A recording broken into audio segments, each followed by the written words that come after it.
Welcome back. Ed Martin here on the Pro America Report. And our next guest is our old friend Mike Davis. Mike Davis is the founder and the president of the Internet Accountability Project. You can check it out at theiap.org, theiap.org. It's an advocacy organization that opposes big tech, how they're working, and tries to help to hold them accountable. And he's a go-to guy for me on exactly what's going on. And tomorrow, there will be a hearing of I think it's a subcommittee of the Judiciary Committee of the House. He'll tell me, with the big tech, some of the big tech guys being not hauled in, right? They're going to appear from their home by Skype and Zoom, I think. But we'll see. I should tell you, Mike, you and I were texting about this. I noticed a guy who's Matt Stoller, who wrote the book called Goliath, and he was tweeting about this, saying this is a big hearing. This is a big opportunity. There's historical echoes back in the day, 1950s, earlier than that, where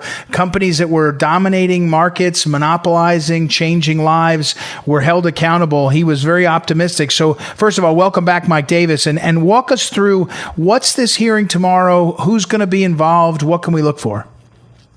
Yeah, thank you for having me back on, Ed. Tomorrow is a very important hearing of the House Antitrust Subcommittee on the House Judiciary Committee. And it is an important opportunity for Congress to do its critical oversight role. We have federal law enforcement agencies right now that enforce our antitrust laws. The Antitrust Division at the Department of Justice, along with the Federal Trade Commission, or the FTC.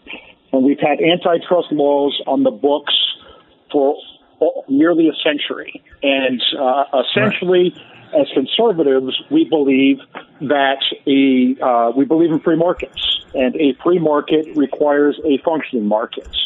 When monopolies are using their enormous power to hurt market competition, we no longer have a functioning market, and we no longer have a free market. So that is one area that we're looking at with Google, Amazon, Facebook, and Twitter CEOs. It's an important opportunity for conservatives to step up and support law enforcement. We have laws on the books that prohibit monopolies from using their monopoly power to harm competitive markets. And so just like conservatives do not believe in antitrust amnesty, we also do not believe we don't believe in immigration amnesty. We also do not believe in antitrust amnesty. So this is a hearing about why our antitrust law enforcement agencies, the Justice Department's Antitrust Division and the FTC, those two agencies were in bed with big tech for the entire Obama-Biden administration, and they need to step up. Under Attorney General Bill Barr, the Antitrust Division is starting to step up. Bill Barr is doing a great job.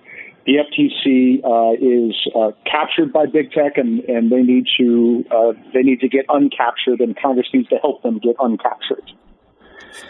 We're talking with Mike Davis, and again, his website is theiap.org, the website for the organization, the Internet Accountability Project.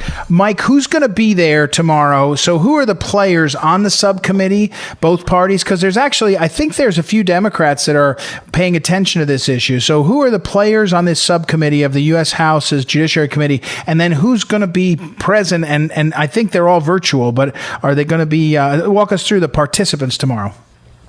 Yeah, it is the Antitrust Subcommittee of the House Judiciary Committee, and the chairman right now is a Democrat member from Rhode Island. His name is David Cicilline, and he is working on this issue. He is working with the Republicans on a bipartisan basis to make sure that this is a bipartisan hearing. The head Republican, or the ranking Republican member of the committee, is Jim Sensenbrenner. He's been in the House a very long time. I think you're going to have to look to members of Congress like Congressman Ken Buck from Colorado, who I know and is a very good guy. He has really been doing a great job of holding big tech accountable for their bad acts. And so I think you're going to see a strong performance out of Ken Buck tomorrow. Matt Gaetz is also on this committee. Kelly Armstrong from North Dakota, and Gregory Stubbe from Florida. Those are the Republicans. Jim Jordan, as the ranking member, as the head Republican on the full Judiciary Committee, will also be participating in this hearing tomorrow. So it's going to be interesting. I think the key for Republicans to remember, this is not law enforcement. This is not regulation. This is law enforcement. We believe in law enforcement, and so we don't want to get distracted by that. We're also not trying to penalize big. That's not the issue here. You can be big in America. Big companies should be applauded, not scorned for being big and being successful. You can actually even be a monopoly in America. You can have monopolies.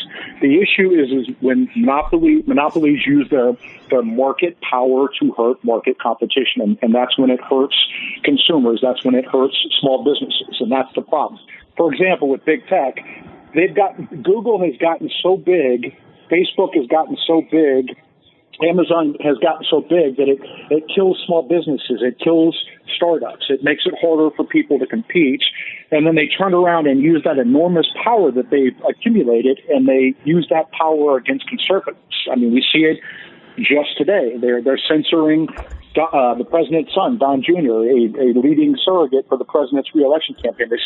Twitter suspended his accounts because he tweeted out a video with which Twitter disagreed. I mean, there are ways that big tech uses this power that hurts small businesses and it hurts conservatives, and they wouldn't be able to do this if they didn't have these monopolies. We're talking again with Mike Davis, and Mike Davis is at the Internet Accountability Project. Mike, what would the progression of progress be? Because you know me, we know each other well enough. I don't totally mean this, but I halfway mean it. A lot of politicians grandstand, and it's pretty easy, right? And they say the right things. What would the progression be for progress on this? Is it, Hawley? I think Senator Hawley filed a bill that it has the title. They always try to work around to these titles to make them clever, and so it becomes like the Behavioral Advertising Decisions Are Downgrading Services Bad Ads Act, which would take away Section 230 protections. Pardon me. Is what would progress be in your mind? Because is it the Department of Justice continuing? Is that where you would see? And I should say, Mike Davis himself is an attorney who's been at the highest levels of the judiciary as well as the legislative. So where could we look for to see if it's real, not just grandstanding? So for purposes of tomorrow needs to be focused on antitrust, and that what's real there is that these members of the House and the Senate on a bipartisan basis throughout the House, but members of the House and the Senate, they're holding our executive branch law enforcement agencies accountable. We're spending a lot of money for the Antitrust Division at the Justice Department. We're spending a lot of money for the FTC to do their jobs. They have lawyers on staff. They have other professional staff members. We give them giant budgets each year. We have laws in the books. Antitrust laws have been on the books. Section 2 of Sherman has been on the books for nearly a century. The Clayton Act's been on the books for nearly a century. Why aren't these law enforcement agencies enforcing our laws? If Google is not the case study in a monopolist harming competitive markets, we might as well just take these laws off our books and close down the Antitrust Division and the FTC. We cannot have antitrust amnesty. That's the key for tomorrow for conservatives is the critical oversight role. It's not regulation. It is law enforcement. And so for purposes of Section 230, that's a whole other hearing. 230 is special protection that Congress gives to big tech companies. Back in 1996, Congress gave them special protection. That's a separate hearing. We could talk about that all day long. But for purposes of tomorrow, it is antitrust law enforcement and no antitrust amnesty. And if you again, we're talking with Mike Davis and theiap.org, the Internet Accountability Project. If you stick, and this is really important, stick to the question at hand. If it's antitrust, do you envision that the most sort of impactful way there'd be progress would be an antitrust investigation that would go on for a year or two or three, and there would have to be and build a case, right? I mean that's what we would Microsoft went through this an antitrust investigation back in the day, right? Is that what this leads to? Yeah, I mean, we have the 50 states out there, the attorney generals from the 50 states on a bipartisan basis who are already doing these antitrust investigations. Under Bill Barr's leadership, the Antitrust Division is looking at launching investigations. These take a long time to build the evidence and to try these cases. The FTC, again, totally captured by big tech and has been since the Obama-Biden administration. The FTC needs to put up or shut up. They need to start doing their jobs, or we need to figure out why we're still funding them. Right. All right. What time tomorrow? And is it? I'm sure it's going to be streaming online. But what time is this subcommittee hearing tomorrow? East Coast time, and we'll translate it to the West Coast.